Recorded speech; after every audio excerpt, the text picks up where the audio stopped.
기분 억수로 좋으시죠? 이제 끝나니까. 쓴나물의 잡곡밥이 아니고 흰쌀밥에 불고기를 곱빼기로 하겠습니다. 첫날 우리가 사람은 무엇으로 사는가?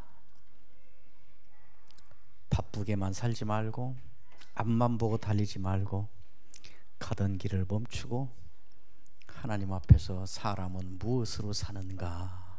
이걸 물으며 살아야 된다 그랬습니다. 그때마다 확인하는 건 우리의 상황에 의해서 사는 게 아니고 하나님의 은혜로 산다 하는 이야기였습니다. 어제는 우리가 열정으로 끝까지 가라 하는 말씀을 나누었습니다. 오늘은 방금 소개하신 것처럼 눈물을 흘리며 씨를 뿌리는 기쁨이라는 제목으로 말씀을 나누려고 합니다. 저는 대학교 4학년 초중반 어간을 지날 때에 하나님이 나를 목회자로 부르시는 것 같다 하는 생각을 하게 됐습니다. 저는 대학 생활을 참 형편없이 했습니다. 고등학교 때에 지방의 인류고등학교였는데 우리 7명, 8명의 친구가 아주 깃발을 날리며 고등학교 3년을 보냈습니다. 학교 안에서 유명한 그룹이었습니다. 무슨 깡패짓으로 유명한 게 아니고 공부 잘하고 똑똑한 그룹으로 유명했습니다. 고 3이 돼서 이제 대학교를 가야 되는데 우리 가운데에 한 서너 명은 공부를 너무 잘해서 실력이 좋아서 등록금 부담이 전혀 없는 서울대학교, 국립대학 서울대학교를 자신 있게 갈 만한 그런 실력이었습니다. 그 중에 한 두세 명은 공부를 서울대학에 갈 만큼 잘하지는 못했지만 그래서 서울에 있는 사립대학을 갈 수밖에 없지만은 아버지가 부자여서 전혀 걱정이 없었습니다.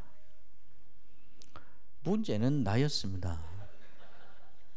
저는 고등학교 때 공부를 뭐 한다고 했지만은 이것저것 하다 보니 고등학교 때 소설도 쓰고 마키아벨리에 재미가 있어서 공부도 해보고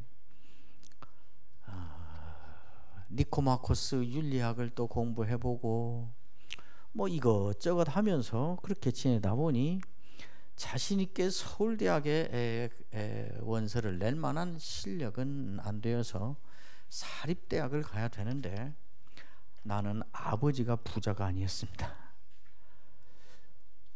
한 달 동안 가출을 하며 아버지하고 줄다리기를 하며 독서실에 가서 잠도 자보고 그러다가 결국은 지방에 있는 국립대학을 갔습니다. 나 혼자 떨어져 남은 것입니다. 학교를 다닐 마음이 나지 않아서 거의 학교를 가지 않았습니다. 제 친구에게 대리대답을 시키고 학기 말이 되면 컨닝으로 장학금을 타고 그렇게 했습니다. 한 5년 전 얘기입니다. 옛날 얘기, 지금은 절대 그런 사람 아닙니다. 오래전에 회개하고 청산했습니다. 옛날 얘기를 하는 거예요.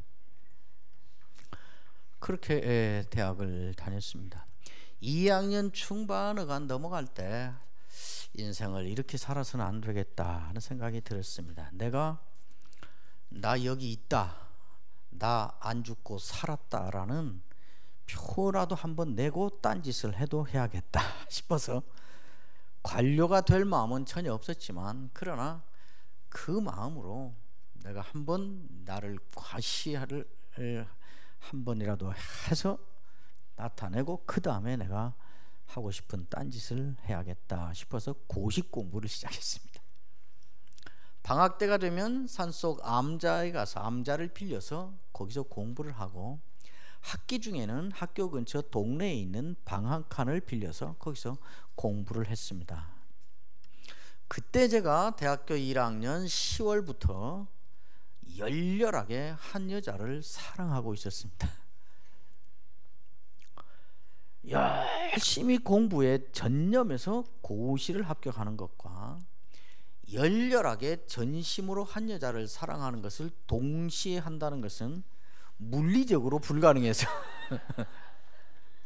두세 번 시험을 봤지만 번번이 시험은 떨어졌습니다. 그리고 4학년 초중반어가 넘어갈 때 하나님이 나를 목회자로 부르시는 것 같다 하는 생각을 갖게 됐습니다.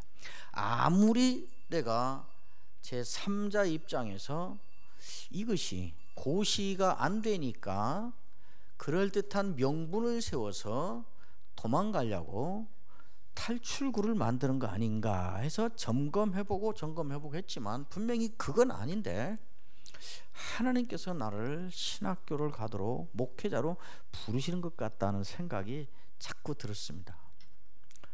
우리 교회는 그 지역에서 가장 역사가 오래되고 가장 큰 교회였는데 교회 예배를 드리러 가면, 특별히 수요 예배를 드리러 가서 앉아 있으면 그 목사님의 설교가 들리는 것이 아니고 거기 서서 설교하고 있는 내 모습이 자꾸 보였습니다.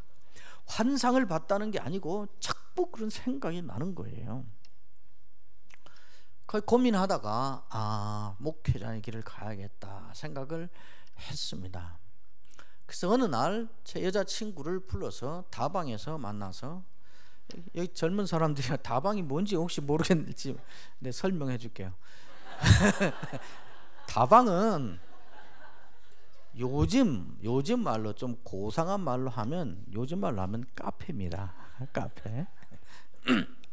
거기 앉아서 제가 제 여자친구를 앉혀놓고 둘이 한 3시간 정도를 이야기를 했습니다. 제가 이제 우리가 그만 사귀는 게 좋겠다. 하나님께서 나를 목회자로 부르시는 것 같다. 내가 목회자를 가려면 대학교 남은 1년, 군대 3년, 그때는 군대가 33개월입니다. 군대 3년, 신학교 3년, 그러면 7년인데 7년만 참고 견디면 그 다음에는 살판이 열리는가 하면 그게 아니고 7년이 지나면 그때부터 진짜 죽음이 시작된다. 우리가 처음부터 이걸 알고 사귀었으면 괜찮은데 이런 거 없이 사귀었는데 중간에 내가 갈 길이 바뀌어서 이리 간다 할 때 무조건 너도 가자 이렇게 할 수는 없는 거 아니냐. 그러니 더 정들기 전에 이제 이쯤에서 우리가 끝내자, 마무리를 짓는 게 좋겠다 이렇게 말을 했습니다. 제법 도리가 밝은 사람이잖아요, 그죠? 그랬더니 이 아가씨가 얼굴이 굳어지면서 한참을 생각하더니 좀 있다가 눈물이 그렁그렁 하면서 나도 가겠다고 그랬습니다. 그래서 그 자리에서 우리 두 사람은 의기가 투합이 됐습니다. 우리는 이제 목회자의 길을 가는 걸로 그 자리에서 결정이 된 것입니다. 참 고마운 여자지요. 천사처럼 착하고 미스 코리아보다 더 이쁜 여잔데 그런 길을 나하고 같이 가겠다니 얼마나 고마워요. 지금까지 38년을 저하고 같이 살고 있습니다. 오, 안 믿어져요? 오, 그러네. 내가 그렇게 가치 없어 보여요? 참 고마운 사람이죠. 나이가 들수록 고마워져. 그래서 요즘엔 차다가도 이렇게 손을 한 번씩 잡아봐요. 이 사람이 참 고마운 사람이구나. 어쨌든 둘이는 의기가 투합이 됐는데 문제가 있어요. 우리 아버지가 문제입니다. 우리 아버님께 제가 신학교를 가야 될 것 같습니다. 하나님이 목회자로 부르시는 것 같습니다. 그랬더니 우리 아버지가 펄펄 뛰시며 반대하세요. 우리 아버지는 저희가 어릴 때부터 가정예배 드리면 10년 쉬었다 돌아오신 그 후에도 돌아가실 때까지 늘 우리를 가르치신 게 있습니다. 너희는 목회의 거침이 되지 말아라. 목회의 거침이 되는 일에 가담하지를 말아라. 늘 가르치셨어요. 목사님을 지극정성으로 모시는 분이었어요. 나중에 장로가 돼서는 머리 허연 분인데 어디 밖에 들에 있든지 길에 있든지 어디에 있든지 장로님 목사님이 찾으세요. 신방 가셔야 된대요. 그러면 그냥 달려가서 손에다 물 묻혀서 머리 이렇게 탁 다듬으시고 목사님 가방 들고 졸졸졸 따라가면서 그렇게 우리 보고 평생. 나중에 이제 우리가 커서 다 결혼해서 각각 독립하고 그러면 생신 때 명절 때 한 번씩 모여서 예배를 드리는데, 예배가 끝나면 이제 뭐 돌아앉아서 각각 이 얘기도 하고 이런저런 얘기하죠. 그런데 우리 형제 가운데에 저는 맹세코 절대 그런 적이 없는데, 우리 형제 가운데 어떤 형제가 슬슬 자기 교회 흉을 보기 시작하거나 자기 목사님을 목사님은 왜 그런지 목사님 이상해요. 그리고 목사님을 슬슬 험담을 하려고 하면은 우리 아버님이 가만히 듣고 계시다가 꼭 그러셨어요. 꼭 이대로 이 음성 이모 이대로 하셨어요. 야, 그랬어요. 야, 너 그러지 말아라. 그리고는 또 그 말씀하셨어요. 너희들은, 이 전라도거든요. 너희들은, 이 말을 통역하면 너희들은 그 말이에요. 너희들은 목회의 거침이 되지 말아라. 목회의 거침이 되는 일에 가담하들 말아라. 가담하지를 말아라 그 말이에요. 그러신 분이에요. 그런데 정작 자기의 아들, 5 아들 가운데 셋째 아들, 가장 똑똑하고 가장 잘난 셋째 아들이 그 길을 가겠다니까 절대 반대하시는 거예요. 절대 안 된대요. 별 말씀. 너는 목사가 돼서는 안 되는 3가지 이유. 첫째, 네 성질 갖고는 목회 못 온다.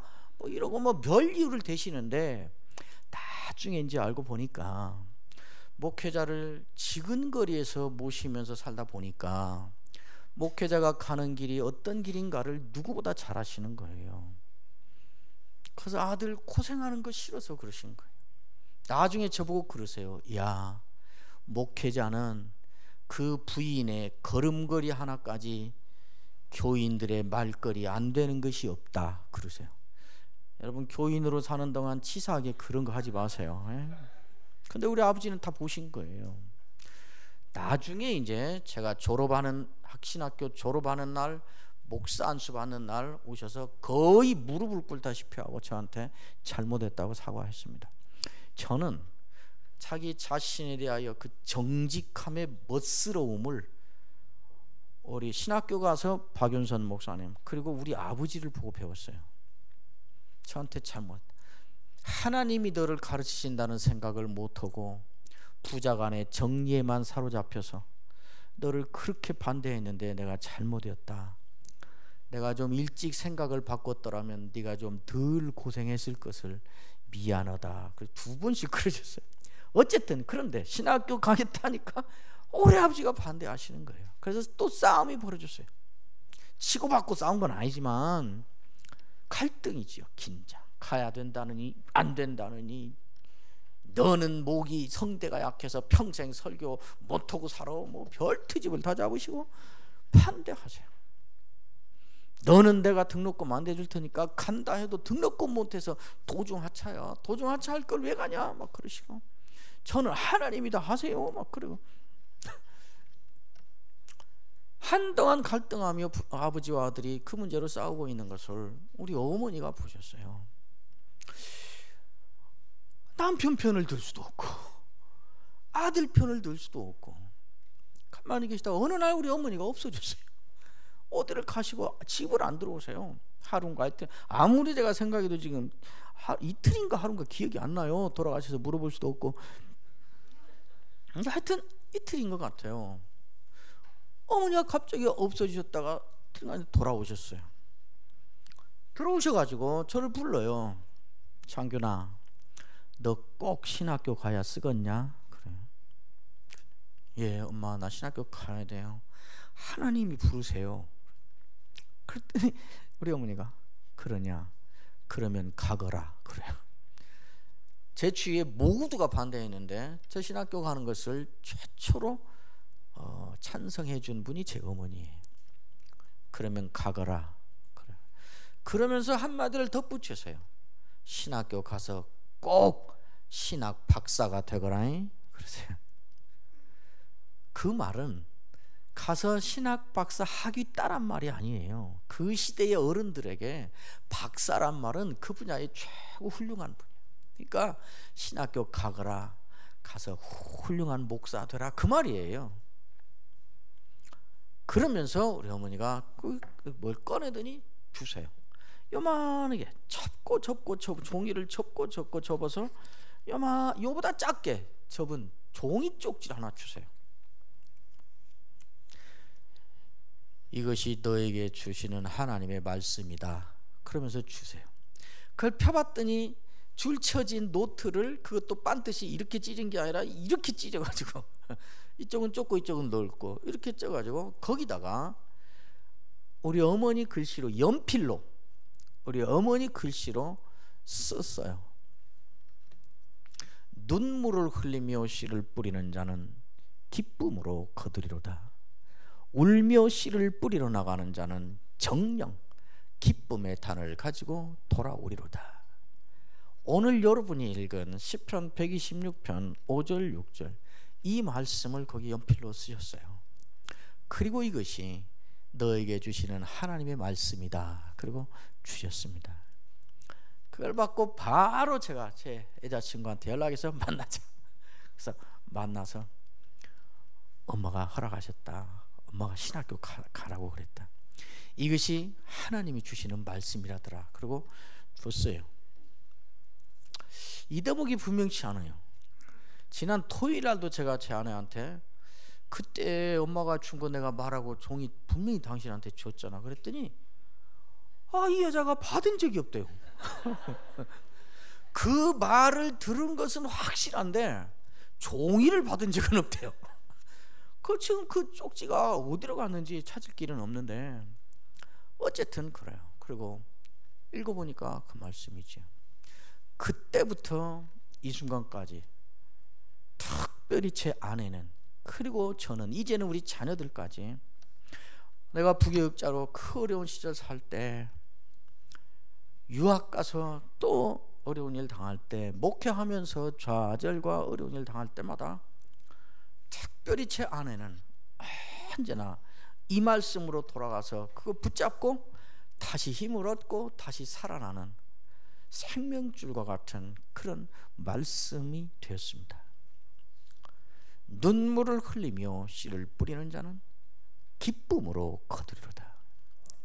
울며 씨를 뿌리러 나가는 자는 정녕 기쁨의 단을 가지고 돌아오리로다. 늘 힘이 되는, 늘 피난처가 되고 비빌 둔덕이 되는 마지막 말씀으로 붙잡고 오늘날까지 살고 있습니다. 농부의 이야기입니다. 오늘 이 본문일 시편 126편은 농사짓는 이야기가 아닙니다. 농사법 가르쳐 주는 거 아닙니다. 농사꾼들에게 주는 훈수가 아닙니다. 신앙인들에게, 하나님의 백성에게 비유적으로 주시는 말씀입니다. 농부는 아무리 배가 고파 죽을 지경이 돼도 절대로 종자 씨를 먹어 치우지는 않습니다. 다른 사람들이 볼 때는 답답합니다. 그렇게 배가 고프면 우선 그거라도 죽이라도 쑤어서 식구가 며칠이라도 일단 살고 봐야지, 그리고 먹어 치우지만 농부는 아무리 배가 고파 금방 죽을 지경이 돼도 종자 씨를 먹어 치우지는 않습니다. 그걸 가지고 가서 들판에 뿌립니다. 그거 뿌리면 바로 그 자리에서 무슨 요나에 무슨 덩쿨이 올라온 것처럼 그 자리에서 씨가 나고 열매가 맺히고 그러는 법 없습니다. 흔적도 없이 없어져 버립니다. 내버린 것이 되는 것입니다. 여러 날 지나고 가서 보면 다 썩어서 없어져 버렸습니다. 그러니까 현실적으로 보면 농부가 그 굶주린 배를 갖고 안 먹고 가서 씨를 뿌린 것은 사실은 씨를 뿌린 것이 아니라 씨를 내버리고 허비해버린 것이 되는 것입니다. 그런데 농부는 그 일을 합니다. 이 농부는 씨를 뿌리는 그 환경이 보통 힘든 것이 아닙니다. 무슨 권주가를 부르고 농부가를 부르면서 꽹가를 치고 장구를 치며 잔치상을 벌려놓고 씨를 뿌리는 게 아닙니다. 눈물을 흘려야 되는 그런 고통과 고난과 어떤 극도로 어려운 상황인 것이 분명합니다. 노래를 부르며 씨를 뿌려나가는 게 아니라 눈물을 흘리고 있는 상황인 것이 보니까 어려운 상황에 살고 있습니다. 배가 고파요. 그런데 그것을 들판에 갖다 내버리는 거예요. 먹고 한 끼라도 버텨서 살아야지. 그것이 현실적이지, 그것이 실용적이지, 그것이 지혜지. 사람이 살고 봐야지. 거둔다 해도 그것은 몇 계절 지나봐야 되는 일이고 어떻게 될지 모르는 일이고 안 먹으면 죽는 것은 당장 있는 일인데 이 문제를 먼저 해결해야지. 바보지요, 바보. 근데 농부는 뿌립니다. 아무것도 나오지 않습니다. 여름에 비바람이 몰아치고 폭풍이 다가옵니다. 농부는 그런데 혼비백산하고 세상 무너진 것처럼 막 난리 나고 그러지 않고 그 폭풍우가 몰아치는 비바람이 쏟아지는 두려운 긴 여름밤을 묵묵히 기다립니다. 왜 그럴까요? 농부는 왜 그럴까요? 믿는 바가 있어서 그러는 것입니다. 가을은 반드시 온다. 가을이 오면 그때 이 씨앗이 천배 만배의 결실을 거두어서 다시 돌아온다. 이 믿음 때문에 그러는 것입니다. 이 믿음이 확실하니까 오늘 배가 고파 죽을 정이라도 종자씨를 먹어서 이걸 처리하지 않고 갖다가 들판에다가 버리는 것입니다. 폭풍우가 몰아치고 비바람이 몰아치는 그 여름밤에도 이 밤은 지나간다. 그리고 여름은 간다. 그리고 아무리 힘든 하루여도 결국 가을은 온다. 믿고 그렇게 기다리며 지나가는 것입니다.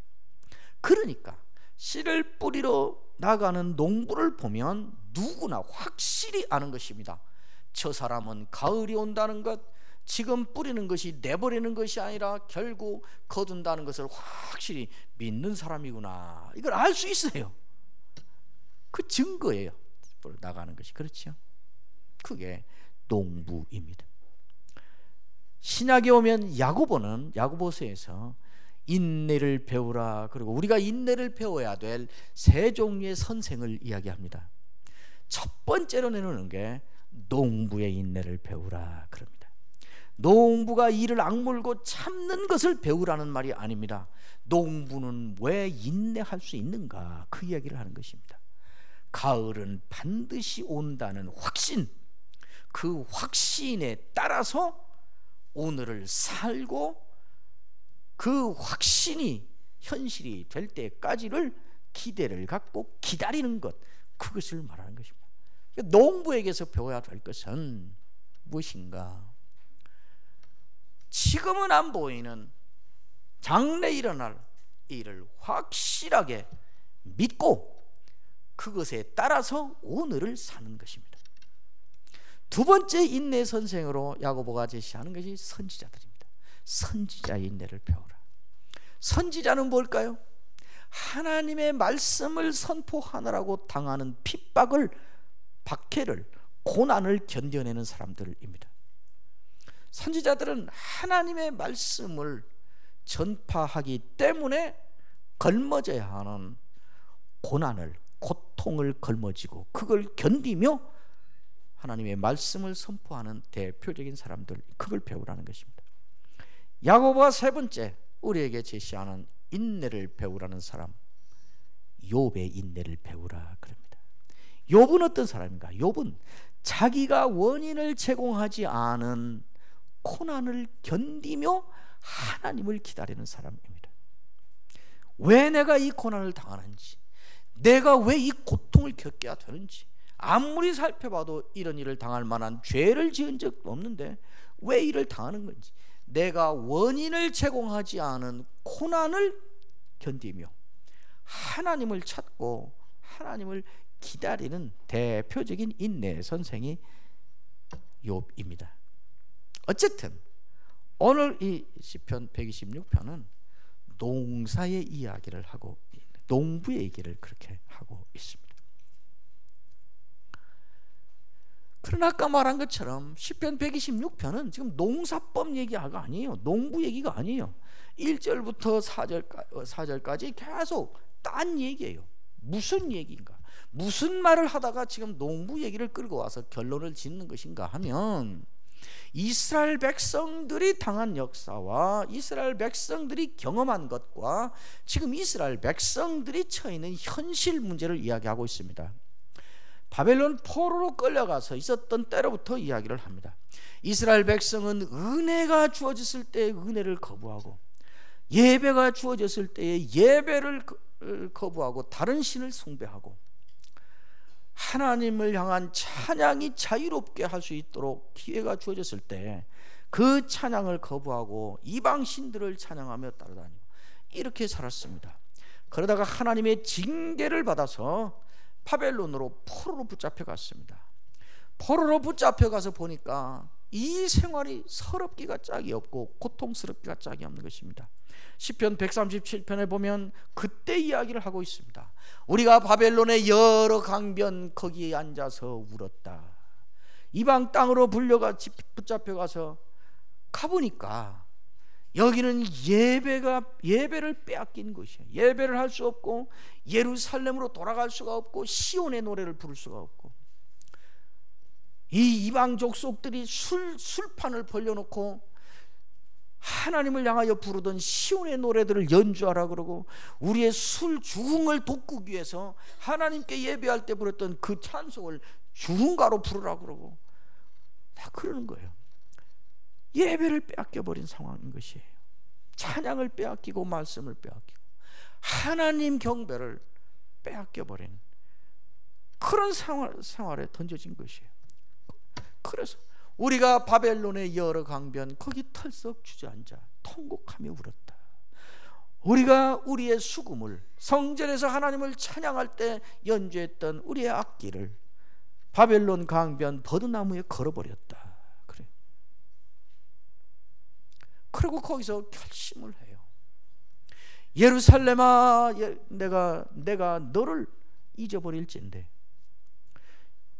예루살렘아, 내가 가장 좋아하는 것보다 너를 더 좋아하지 않는다면 내 오른손이 마비가 되어서 병신이 되어버리라. 내 혓바닥이 입천장에 붙어버리라.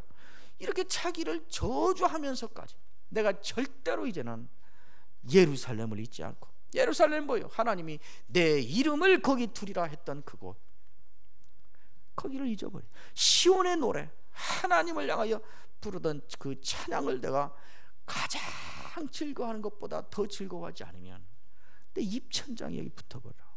자기를 저주하면서 사모할 만큼 그런 시절을, 눈물의 시절을 살고 있는 것입니다. 그 세월을 70년을 산 것이에요. 70년을 살았으면 이제는 돌아가는 것은 불가능하다고 다 생각해요. 여러분 그거 아세요? 우리가 일제생활할 때 1945년에 우리가 해방됐는데 1939년에서 42년 사이에 친일파로 돌아간 사람이 급증을 했대요. 왜 그럴까요? 그때쯤 와서는 이제 우리가 독립해서 간다는 건 불가능하다, 이제는 역사는 이렇게 가는 것이다, 일본 못 이긴다, 그렇게 생각하고 자포자기해서 그럴 바에는 편안히나 살자 하고 돌아선 사람이 그만큼 늘어났다는 얘기가, 36년만 지내도 그러는데 70년이에요. 70. 그런데 어느 날 갑자기 기적이 일어나서 너희 나라로 돌아가라 하는 칙령이 내리고 해방이 돼서 예루살렘으로 돌아온 것이에요. 그걸 놓고 하는 말이 그 126편 1절입니다. 여호와께서 시온의 포로를 돌려보내실 때에 우리는 꿈꾸는 것 같았도다. 상상할 수 없었던 일, 생각도 할 수 없었던 일, 100% 불가능하다고 생각된 일이 일어나 버렸다, 그 말입니다. 그때에 2절에는 우리 입에는 웃음이 가득하고, 쉬운 말로 요즘 말로 하면 뭐예요? 우리 입술이, 이스라엘 백성들의 입술이 귀에 걸렸다 그 말이지. 그리고 혀에는 어쨌다고? 혀에는 찬양이 찼었도다. 그리고 우리를 보는 열방의 모든 사람들은 하나님이 큰일 하셨네. 저 사람들 하나님이 복 주셨네. 하나님 살아있네. 우리를 보는 모든 사람이 그렇게 말할 수밖에 없었다는 것이, 문나라 가운데서 말하기를 여호와께서 그들을 위하여 큰 일을 행하셨다 하였도다. 이 하나님을 경험한 것이에요. 그리고 하나님이 일을 하시면, 하나님이 역사하시면 불가능은 없고, 하나님은 반드시 자기의 백성을 복되게 하시고, 하나님은 반드시 역사를 다스리시고, 하나님은 반드시 불의한 자들을 심판하시고, 하나님의 백성을 핍박하고 하나님의 백성으로부터 예배를 빼앗아간 자들은 하나님이 반드시 심판하신다. 이런 것들을 배운 거예요. 그런데 아직도 돌아오지 못하고 거기 남아있는 사람들이 있는 것이에요. 그들을 돌아오게 해달라고 기도하는 것이에요. 그거 보세요. 여호와여 우리의 포로를 남방 시내들 같이 돌려보내소서. 그렇죠. 여기 남방 시내라, 여기는 네게브 사막을 말하는 것입니다. 이 사막은 거의 1년 내내 죽음의 벌판이에요. 빨간 벌판이고 거기는 뭐 생명이라고는 없는 곳이에요. 죽음의 사막이에요. 그런데 소나기가 한 번 쏟아지면 강이 그곳에 흐르고, 소나기가 쏟아진 다음에 그게 푸른 들판이 돼서 생명의 들판이 돼버리는 것이에요. 그걸 보고 말하는 거예요. 하나님이 죽음의 벌판에도 한 번 비를 쏟으시면 그것이 생명의 들로 변한다. 이걸 믿고 있는 것이에요. 그래서 이걸 강구하는, 전혀 불가능해 보이는, 전혀 가능성이 없는 고통의 현실에서 하나님을 향하여 부르짖고 하나님을 믿고 그에게 나아가는 것을 놓고 갑자기 그 신앙의 말을 하다가 그 내용을 갑자기 농부의 이미지를 확 바꿔서 농부의 이미지로 말을 한 것이에요. 농사 짓는 얘기가 아니라 신앙의 얘기를 이렇게 바꿔서 쉽게 알아듣도록 얘기한 것이에요. 눈물을 흘리며 씨를 뿌리는 자는 기쁨으로 거두리로다. 울며 씨를 뿌리러 나가는 자는 반드시 기쁨의 단을 가지고 돌아오리로다. 농부는 씨앗을 먹어 치우지 않아요. 왜요? 이 씨앗을 뿌리면 가을은 반드시 오게 돼 있고, 가을이 오면 이 씨앗 하나가 곡식 단이 돼서 돌아온다 하는 것을 믿기 때문에 그래요. 신자들은 믿음의 씨앗을 아무리 힘들고 아무리 고달프고 아무리 원망이 넘쳐나도 씨앗을 먹어 치우진 않아요. 왜요? 반드시 하나님의 때가 있고, 하나님이 반드시 역사하시고 역사를 다스리시고 하나님이 심판하시고 하나님이 복 주신다는 것을, 농부가 가을이 있는 것을 믿는 것보다 더 확실하게 신자들은 믿어요. 그러니까 굶어 죽을 지경이 돼도 씨를 먹어 치우지 않아요. 아무리 현실이 이해가 되지 않고 아무리 불평 불만이 넘쳐나고 아무리 고통스러워도 그것 때문에 기도의 씨를 먹어 치우지 않아요. 그 원망 때문에 신앙의 씨앗을 먹어 치우고 끝장내지 않아요. 욥의 아내는 씨를 먹어 치워버린 사람이에요.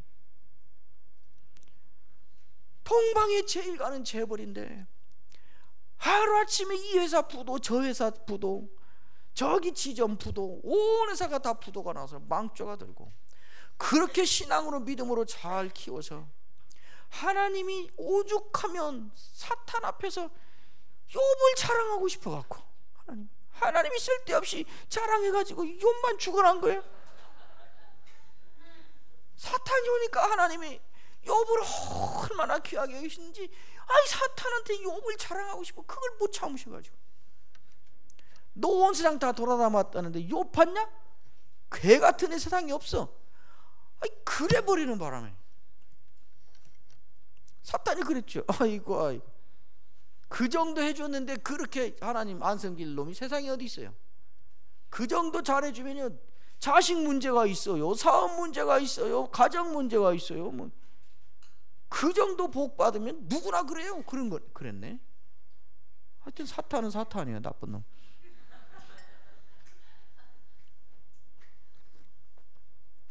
그러니까 하나님이 사탄에게 얘기를 해버린 거야. 그래? 그러면 네가 마음대로 해봐. 한 가지, 욥의 생명을 네가 건드릴 수는 없어. 그러나 내가 그에게 줘서 그런다고 생각할 만한 모든 것 네 마음대로 해봐. 그렇게 한 거야. 와, 하나님이요 도박을 하신 거예요. 하나님이 자기의 명예를 욥에게 걸어버린 것이에요. 욥이 어떻게 나올지. 아담과 하와 같았으면 이게, 그러니까 욥이 어떻게 할 것인가에 결정적으로 하나님이 어떻게 사탄 앞에서 어떻게 될 건가를 걸어버린 것이에요. 하나님의 명예를 욥에게 걸었어요. 그 정도로 됐다. 그러는 바람에 욥은 이제 죽을 징 됐지요. 뭐 그렇게 잘 키운 자식 하룻밤에 집 무너져 다 죽어버리고, 다 망하고 다 죽었어도 내 몸 하나 성하면 건설 현장에 가서 막노동이라도 해서 밥이라도 먹고 살지, 몸까지 병이 들어서 오죽 몸이 망해졌으면, 욥이 망했다는 소식을 듣고 멀리 사는 친구 세 사람이 신방으로 왔어요. 신방 온 친구가 욥을 못 알아봐요. 그 정도로 이게 망가진 거예요. 욥의 아내가 화단지나 미치겠는 거지. 답답해 죽겠는 거지. 하루는 여보 하나 미치겠네. 그냥 답답해 속이 터질 것 같아. 우리 속이라도 후련하게 그냥 할 말 다 쏟아버리고 말아버립시다. 그러는 거야. 그러니까 욥이 있다가, 여보 당신 하는 말이 어리석은 여자들이 하는 말 같소. 그러니까 욥이 하나는 더 약 올랐겠지. 맞장구 안 쳐주고 나만 믿음 없는 사람, 쪽팔린 사람 됐잖아. 그러니까 욥의 아내가 그냥, 당신 하는 말이 내 보기에 천하의 가장 못난 남정네 같소. 그랬는지 모르겠어요. 어쨌든 욥의 아내는 그냥 다 쏟아낸 거야. 막 뭐 하나님이 어디 있어, 하나님 있다, 뭐 이래, 우리가 뭐 잘못했다고 이러는 거야. 이런 하나님을 뭐하게 믿어, 나 이제 끝장낼까, 나는 손 털었어, 뭐 별말 속아서 살았어, 뭐 왜 이러는 거야 도대체. 하고 싶은 말 다 쏟아낸 거죠. 그리고 마지막 한마디 했겠지. 뭐라고 했을까요? 속이 다 후련하네 그랬겠지. 그리고 집 나가버렸어요. 여러분, 내가 지어낸 얘기예요. 욥기 가서 내가 정확히 여자처럼 증거 될 수 있지만 시간상 안 하는 거예요. 내가 자신이 없어서 안 하는 게 아니라 시간상 안 하는 거예요. 나중에 읽어보세요. 제가 그랬죠. 목사는 성경 가지고 거짓말을 안 한다고. 그리고 집 나가버렸어요. 그때 그렇게 속 시원하게 하고 싶은 말, 원망, 불평, 원한 다 쏟아내고 한번 속이 다 시원하네 그렇게 하고 집 나간 그 아줌마요, 지금까지 집 못 돌아오고 있어요. 지금까지. 어떤 학자들은 그 후에 어쨌다 욥의 아내가 어쨌다 하는데 아니에요. 그 아줌마 집 못 돌아왔어요. 욥은 끝까지. 욥의 아내는 눈물을 흘리며 씨를 뿌리러 나간 사람이 아니고 눈물을 흘리는 것 때문에 씨를 먹어 치워버린 사람이에요. 그렇죠. 여러분 어떠세요? 15년을 기도해도 안 들어주시니 나는 이제 기도 그만이야. 씨를 먹어 치우고 있는 것이에요. 종자 씨를 먹어 치우고. 기도가 하나님의 응답을 가져오고 있다는 것을 확실히 믿으면, 어제 말한 것처럼 15년 했는데 안 들어주면 16년 하는 거지. 하나님이 영원히 안 들어주실 기도 같으면 그 전에 다른 길을 내세요. 다른 길을. 우리의 마음을 바꿔서 그 기도를 고치게 하시든지 다른 방식으로 하시든지 그러세요. 그것도 저것도 아닌데 아직 안 해주면 듣긴 들을 건데 아직 안 하는 것이에요. 내가 정한 시간에 하나님의 응답이 없다고 그걸 그만둬 버리는, 그 씨를 먹어치우는 것이에요. 억울하고 원통하다고 하던 봉사를 때려쳐버리는, 눈물을 흘리며 씨를 뿌리는 것이지요. 주님 섬기느라고 이렇게 억울하고 이렇게 원통하고 이렇게 답답하지만은 그래도 주님 섬겨야지, 주님을 버릴 수는 없지, 지금 눈물 흘리며 씨를 뿌리고 있는 거예요. 왜 그래요? 바보여서가 아니에요. 도덕적으로 그만큼 성숙돼서가 아니에요. 믿는 바가 있어서 그런 것이에요. 가을은 반드시 온다. 하나님은 반드시 역사한다. 하나님에 대한 믿음이 농부가 가을을 믿는 것보다 더 확실해서 눈물을 흘리면서 여전히 씨를 뿌리고 있고 씨를 뿌리러 나가는 것이에요. 눈물을 흘리며 씨를 뿌리는 자는 기쁨으로 거두리로다. 울며 씨를 뿌리러 나가는 자는 반드시 기쁨의 단을 가지고 돌아오리로다. 이 말씀은 무슨 깊은 주의를 하거나 성경 사전을 놓고 연구를 해보거나 그럴 필요가 없는 말이에요.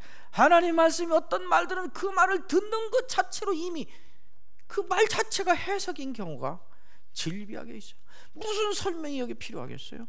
들으면 아는 말이잖아요. 그렇죠?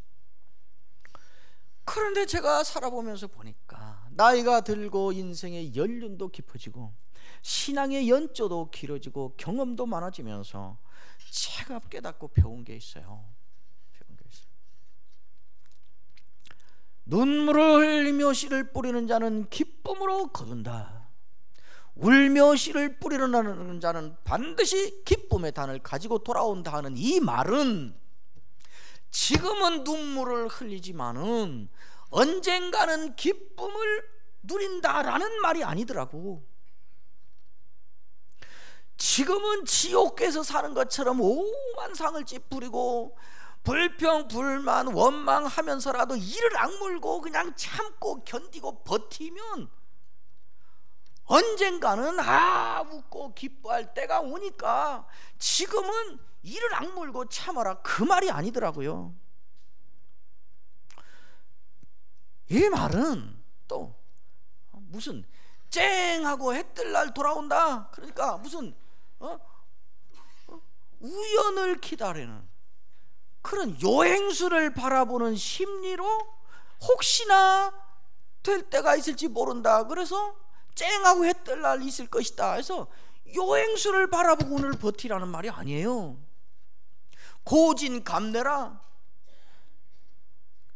슬픔을, 고통을 잘 견뎌내면 형통하고 순탄한 때가 온다는 동양 철학이 그 사상을 말하는 거 아니에요. 고통의 때를 견디면 기쁨의 때가 온다 하는 이 동양 사상을 말하는 게 아니라고요. 이 말씀을 살아보니까 눈물을 흘리며 고통을 참고 괴로워하지만 버티면 기쁨의 단을 거둘 때가 있는데 그때 드디어 기쁨이 찾아온다. 그러니까 그때의 기쁨이 있을 것을 기대하고 오늘의 슬픔을 이를 악물고 참아라, 그 말이 아니고 눈물을 흘리며 씨를 뿌리러 나가는 그것 자체가 이미 기쁨이다, 그 말이에요. 살아보세요. 왜 그게 기쁨이 될까요? 아까 그랬지요? 지금 눈물을 흘려야 되고 고통을 당해야 되고 한숨을 쉬어야 되는 상황이고 상처투성이를 걸머진 상황인데도 여전히 기도의 씨를 먹어치우지 않고 그 씨를 뿌리고 있고, 여전히 예배의 씨를 먹어치우지 않고 여전히 주일 나와서 예배를 드리고, 이런 씨를 뿌리고 그러고 있는 모습을 보면 무엇을 우리가 확실히 알 수 있는 거라고 그랬죠? 그게 무슨 증거라고 그랬지요? 농부가 배가 고파 죽겠는데도 울면서 굶긴 배로 움켜쥐면서 씨를 들판에 내던지고 있는 모습을 보면 가을이 올 필요 없이 우리는 무엇을 분명히 그 순간 안다고 그랬죠? 아, 저 사람은 가을이 오고 그때 거둔다는 걸 확실히 믿고 있구나 하는 것을 누구나 알 수 있다 그랬잖아요. 마찬가지예요.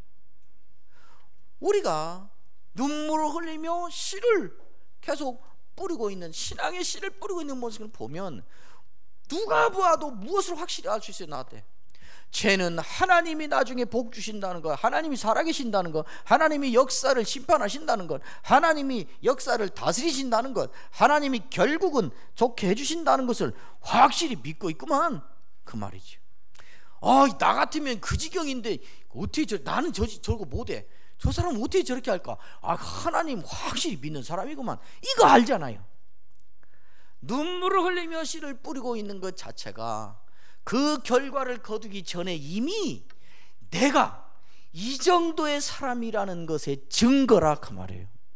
그것이 우연히 된 일이 아니고 하나님이 나를 그 정도의 사람까지 만들어 놓은 하나님의 작품이라, 그 말이에요. 어느 날부터 나는 그래서 그런 모습을 보면 하나님, 제가 너무 대견스러워요. 하나님 억울해요. 어느 때까지예요? 왜 이래요? 나 더 이상 못 참겠어요가 아니라, 그런 말을 나와야 되고 손 씻고 그만둬야 될 상황인데도 그래도 하나님은 버릴 수 없어. 그래도 이 길을 중단할 수는 없어. 그래도 이 기도를 쉴 수는 없어. 그래도 예배를 그만둘 수는 없어.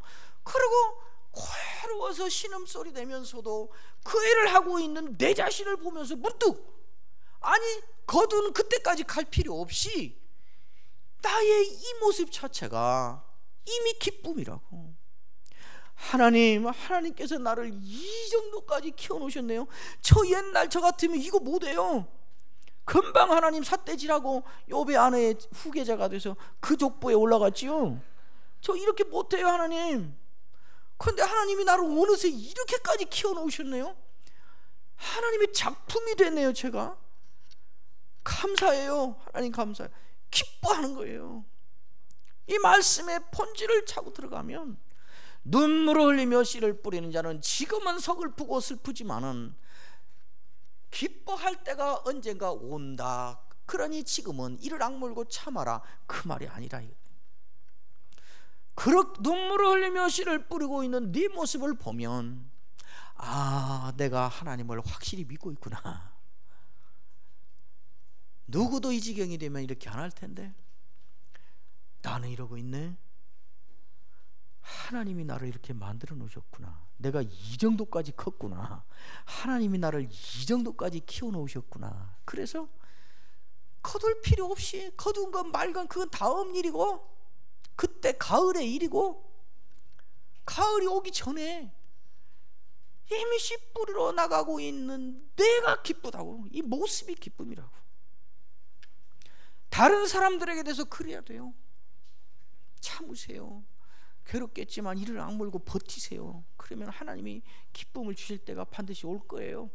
맞아요, 그 말이에요. 그러나 그것이 전부가 아니에요. 집사님 정말 대단하세요. 정말 집사님 믿음이 놀라우세요. 그 어려운 일 당해서 눈물을 흘리며 기도하는 사람 보면 쓸데없이 동정심을 발해서 안 되세요, 아이고 좋은 날이 있을 거요, 뭐 그러지 말고 집사님은 괴로우시겠지만 저에게는 너무 큰 가르침이 돼요. 어떻게 그렇게 하세요? 저 같으면 벌써 그 시 먹어치우고 그냥 말아버렸을 것 같아요. 집사님은 울면서 한숨 쉬면서도 여전히 그 시 뿌리고 있네요. 정말 대단하세요. 하나님이 그쪽은 잠시 고통을 받게 했지만 다른 쪽에서 집사님에게 큰 은혜를 주신 것 같아요. 큰 씨앗을, 뿌릴 씨앗을 가지고 있다는 것이 기쁨이고, 그 씨앗을 먹어치워야 맞다고 모두가 말하는데도 울면서 그 씨를 뿌리고 나가고 있는 내가 기쁨이고, 그렇게 살다 보니 약속한 것처럼 이 길목 저 길목, 이 고비 저 고비에서 하나님이 때로 한 번씩 거두게 하셔서 거두는 기쁨도 누리게 하시고, 신자에게 주어진 놀라운 복입니다.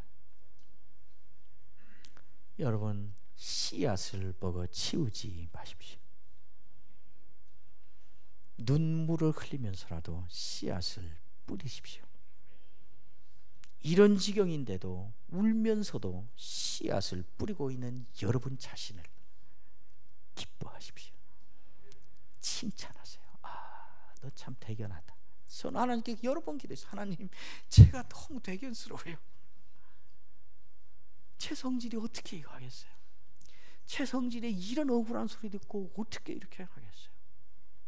하나님 앞에 나와서 울며 씨를 뿌리는 것이, 그 씨앗은 여러분의 상황에 따라, 처지에 따라, 개인에 따라 다양한 씨앗일 것입니다. 억울한 소리 듣거든 쫓아가서 시시비비를 따지고 사과받고 혼내고 그리고 와서 통쾌하지 말고 하나님 앞에 나와서 하나님 앞에 눈물을 흘리며 씨를 뿌리는 것이, 그거 쫓아가서 어떤 놈이 그 말을 했냐, 누가 그랬냐, 아무도 안 했는데 네가 지어냈지, 사과해, 이게 눈물을 흘리며 씨를 뿌려야 될 때 눈물 안 흘리려고 씨 먹어버린 거예요. 그렇죠? 여러분 기억하십시오. 다 잊어버려도 이 말씀 두 구절을 기억하십시오. 눈물을 흘리며 씨를 뿌리는 자는 기쁨으로 거두리로다. 울며 씨를 뿌리러 나가는 자는 반드시 기쁨의 단을 가지고 돌아오리로다.